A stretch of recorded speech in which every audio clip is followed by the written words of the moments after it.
বাংলাদেশ নিয়ে লাগাতার ভুয়া খবর প্রকাশ করছে ভারতের কিছু গণমাধ্যম।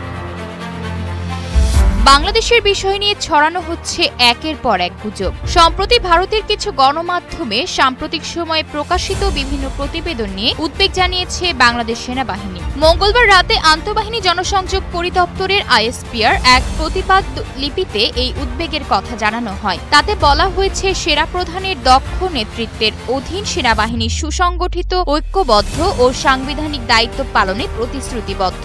আইএসপিআর এর প্রতিবাদ লিপিতে বলা হয়েছে, দ্য ইকোনমিক টাইমস ও দ্য ইন্ডিয়া টুডে সহ ভারতের কিছু সংবাদ মাধ্যমে সম্প্রতি প্রকাশিত একের পর এক ভিত্তিহীন ও মনগড়া প্রতিবেদন গভীর উদ্বেগের সঙ্গে লক্ষ্য করছে বাংলাদেশ সেনাবাহিনী। ওইসব প্রতিবেদনে সেনাবাহিনীর ভেতরে অভ্যুত্থানের সম্ভাবনা এবং শৃঙ্খলা ভেঙে পড়ার কথা বলা হয়েছে। এসব প্রতিবেদন পুরোপুরি মিথ্যা এবং সেগুলো বাংলাদেশ ও এর সশস্ত্র বাহিনীর সুনাম ও স্থিতিশীলতা ক্ষুণ্ণ করার জন্য পরিকল্পিতভাবে অপপ্রচারের অংশ বলে প্রতীয়মান হয়। আইএসপিআর বলেছে, দেশের সার্বভৌমত্ব, অখণ্ডতা ও নিরাপত্তা রক্ষার প্রতিশ্রুতিতে বাংলাদেশ সেনাবাহিনী অবিচল রয়েছে। এসব মিথ্যা তথ্য শুধু অপ্রয়োজনীয় উত্তেজনা ও বিভ্রান্তি সৃষ্টি করে।